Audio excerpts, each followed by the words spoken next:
Libel. Ang libel ay isang uri ng defamation. At sa matter of fact, pareho lang yan.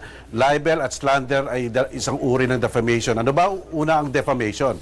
Ito ay isang malisyoso at sinasapublikong paratang ng isang krimen, bisyo, depekto, totoo man o katang-isip lang, kalagayan, katauhan ng isang tao at nagdudulot sa taong ito ng kahihiyan, kasiraan ng pangalan at contempt.